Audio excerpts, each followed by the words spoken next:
Good day, friends of Buzzy. I'm Amy Baxter, and I, as you know, study pain. I've also been studying random things like nasal irrigation for COVID and opioid use and reducing back pain and needle fear. And this week I was asked by someone if I could talk about how you deal with chronic pain. Chronic pain is something that is extremely interesting to me, particularly the way that acute pain moves into chronic. So today, in 20 minutes, I'm going to tell you everything I've learned about pain and how it moves from acute to chronic, and how we should really be changing not just how we deal with pain, but how we think about pain. So Nikola Tesla said, if you want to find the secrets of the universe, you need to think not just in terms of everyday activities, but if you have energy, frequency, and vibration, you have the secrets to the universe. So we've gone from a biology medicine and putting on poultices to a chemistry medicine and taking medicines and drugs to now I think the next generation, which is physics medicine. So this is the culmination of physics medicine and pain. Isn't it beautiful? Isn't it gorgeous? Let me explain. What you're seeing is a couple different paths of functional MRI. And people in red have chronic pain and they're exposed to a pain stimulus like, ow. And that's the pathway through their brain that it touches and what activates. But if it's in blue, then it goes in an almost completely different pathway. And this really is the secret to understanding what we need to do going forward. And without the physics of the MRI, we wouldn't have discovered it. So I certainly didn't start with this. When I was a pediatric emergency doctor, I was really lecturing people about very specific kinds of pain. Here's what you do with needle pain. Here is why we should treat children for needle pain, because it turns out doctors are kind of stoic about their patients' pain, and they needed to be told that it's not really a good idea to hurt somebody if you've got a better option. That was one of my tests when I was teaching, was if people laughed at this slide, then they clearly needed a lesson in empathy.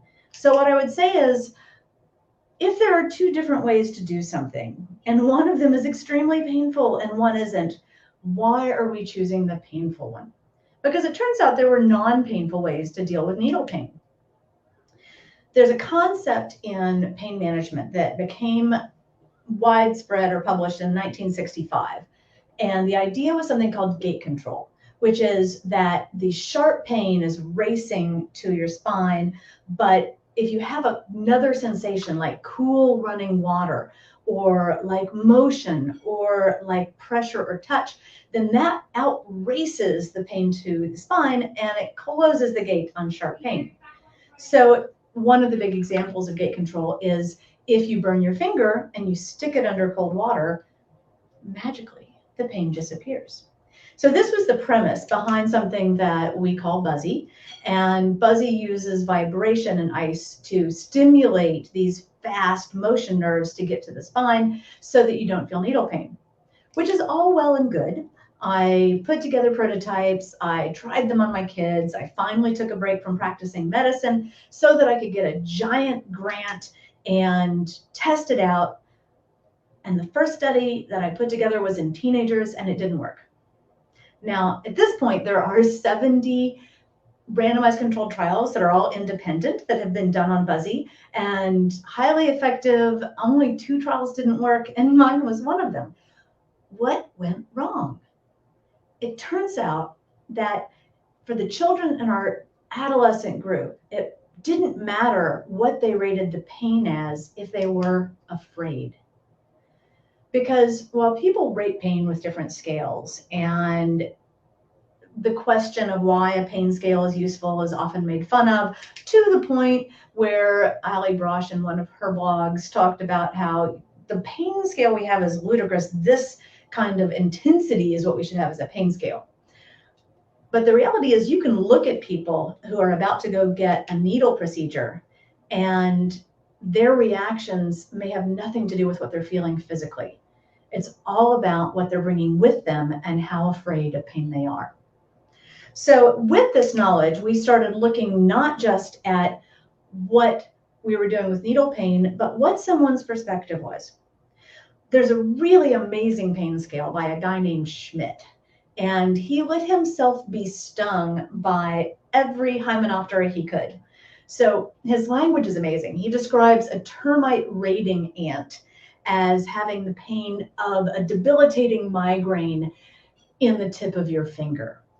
He also referred to this yellow jacket sting as a hot and smoky, almost irreverent pain, as if W.C. Fields put his cigar out on your finger. If pain can be that contextual, it can be that rich, it can be that emotive and almost poetic, then it makes sense that pain is different for different people, and pain is personal.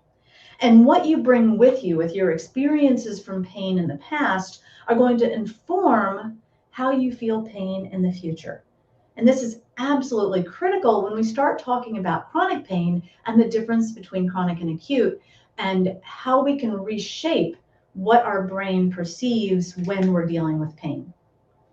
So one of the reasons why this is a really, really beautiful diagram is because we have learned now in the past 5 years that when someone with chronic pain is exposed to a sharp pain stimulus, it doesn't go to the place in the brain where your endorphins are. They're called endogenous opioids. It doesn't go to the place that it naturally would stop pain. Instead, what it does is it goes to your left frontal cortex, where you remember all of the things that have happened in the past and what your options are and what you can possibly do to try to deal with pain. It goes to your amygdala, the little green guy, and the amygdala is dealing with fear, and it starts being like, uh-oh, we're in trouble. This is going to happen again. It's going to keep happening. I'm going to be defined by this. This is who I am. There's a place that does evaluating of problems, and that place, which we'll talk more about, is called the anterior cingulate cortex, and it goes into this area and kind of inhabits there and gets sent to long-term memory in the hippocampus. So all of these different things can be modified. If you're paying attention to something else, you're not paying attention to pain, your perception is decreased. If you are aware that you have something for pain management that's in another room and you could go get it, you're just not, then you're able to make your own pain level go down because you know you've got something that can help. You don't feel overwhelmed. You don't feel out of control and frustrated.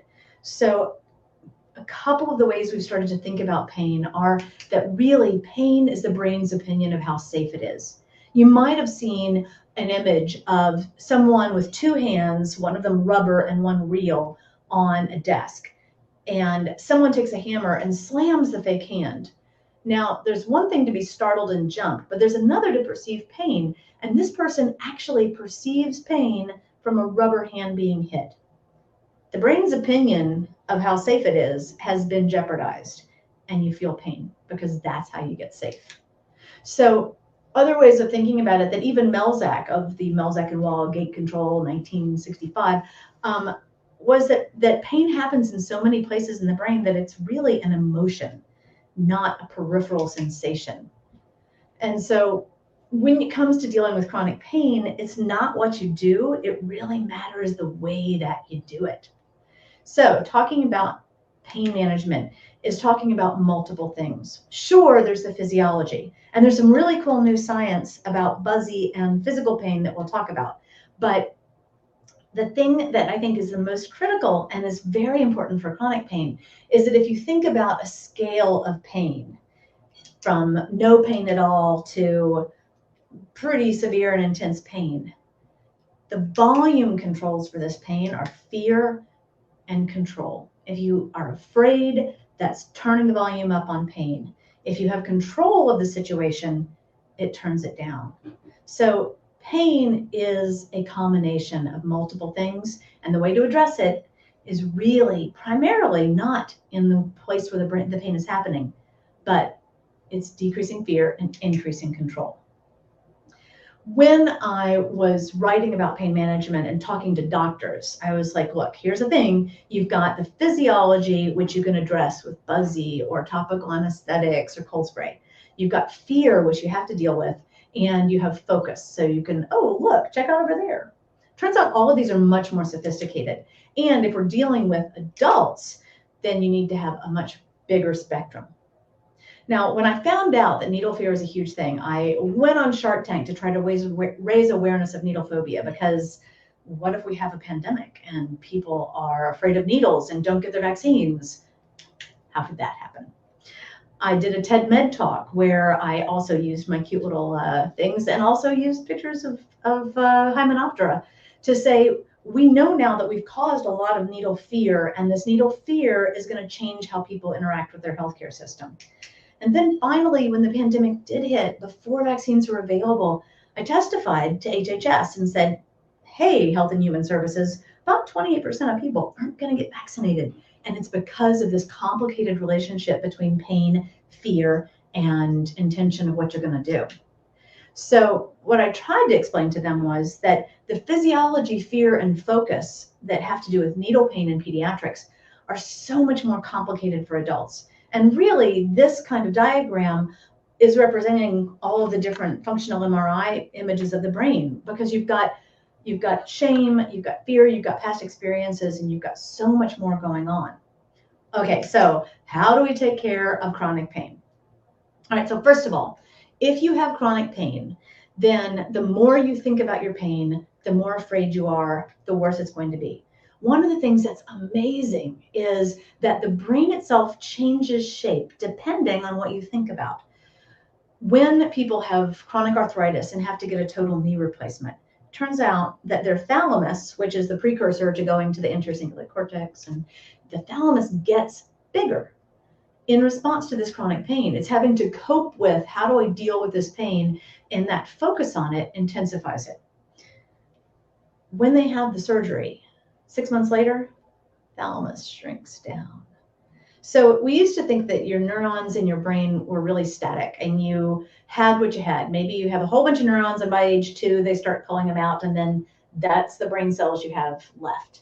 Now we know from remodeling with stroke and from functional MRI that this is not how the brain works at all. The brain can change shape and change the way it's connected. And these connectomes are important to how you perceive something.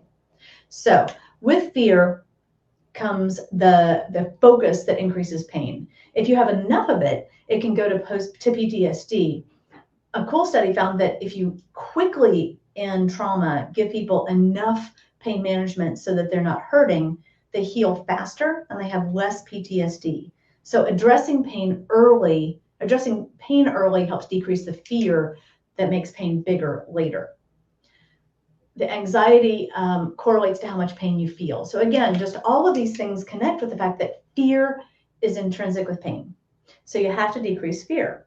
Now, focus does pain, because if you are concentrating on how you're going to cope with something, then that cognitive conflict and solving a problem actually make you almost unable to feel pain.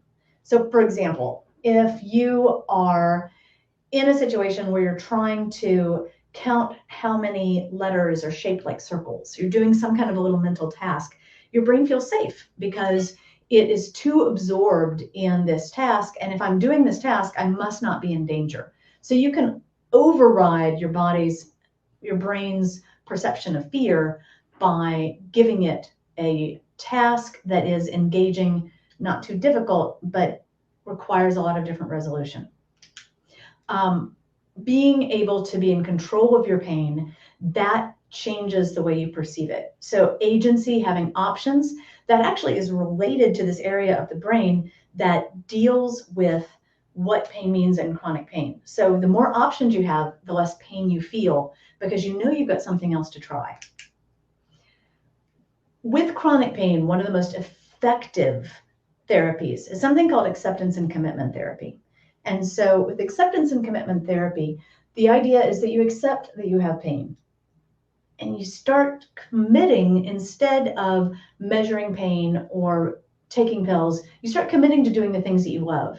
And what's interesting is, compared to groups that were taking medications for pain, 6 months later, the acceptance and commitment therapy people, both in adults and kids, have lower pain, overwhelmingly. So one thing with chronic pain is to realize, I'm going to have chronic pain, but what I need to do is focus on what I love. And some of the reason that this works is because movement itself changes your brain's opinion of how safe you are and makes you have less pain while you're doing the movement.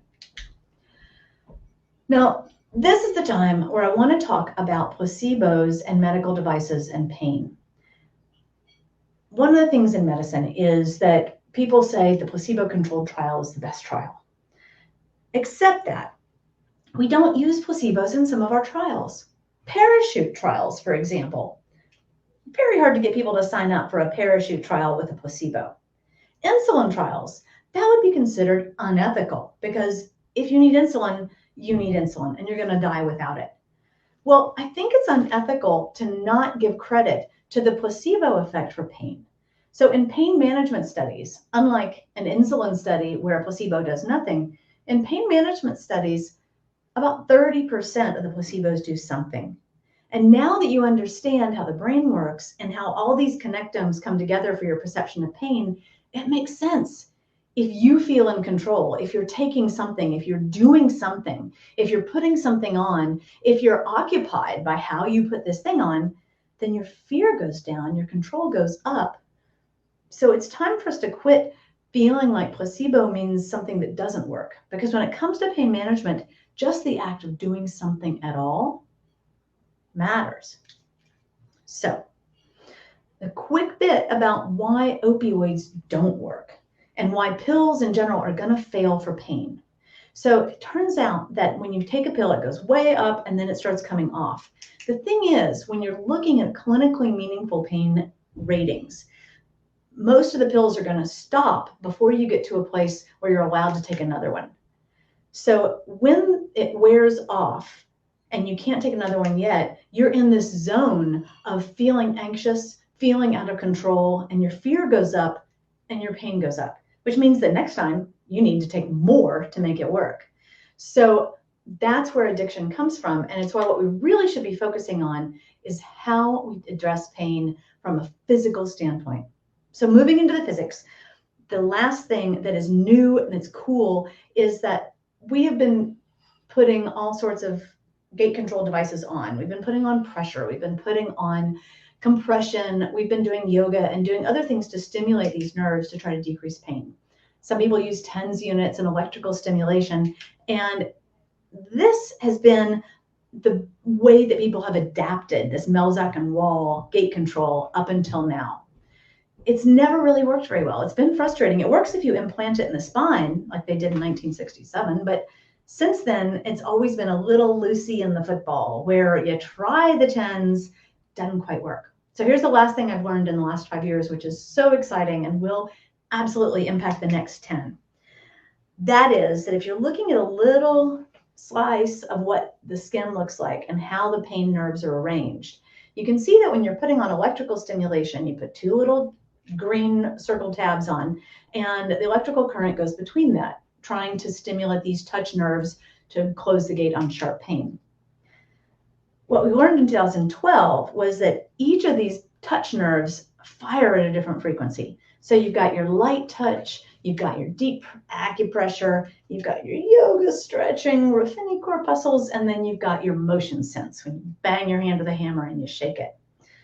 90% of pain management is done with the shaking Pacinian corpuscle.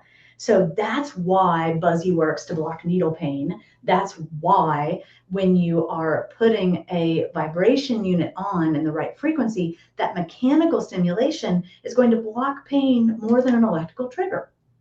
So when you compare mechanical stimulation and electrical stimulation, you are penetrating into where these particular nerves are, and you're allowing an amazing cascade of right frequency, right amplitude, and right nerve, and that is how you're blocking pain. So we have things on our website that have some of the huge panoply of things to try. The thing is, pain is personal, and you've got to make your pain plan. If you are taking your brain's focus off of pain and onto something else, you're going to decrease pain. For example, if you have a bucket of ice water and you put it in, the signal from that ice goes up to your anterior cingulate cortex, which assesses it as not dangerous. The act of assessing decreases pain, and then It's going to send down inhibition into your spine, so you're going to decrease pain. But having ice available is just one of thousands of things.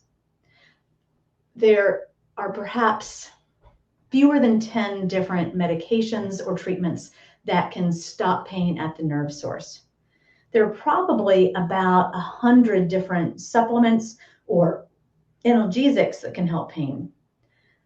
But there are about 1,000 physical interventions that can help decrease pain. And when you start putting those together with the distractions and the brain-body interactions, there are literally millions of things you haven't tried yet for pain. Making a pain plan and keeping track of it is something that is like what they call the IKEA bias. It's going to work better for you, and you're going to like it more if you put it together.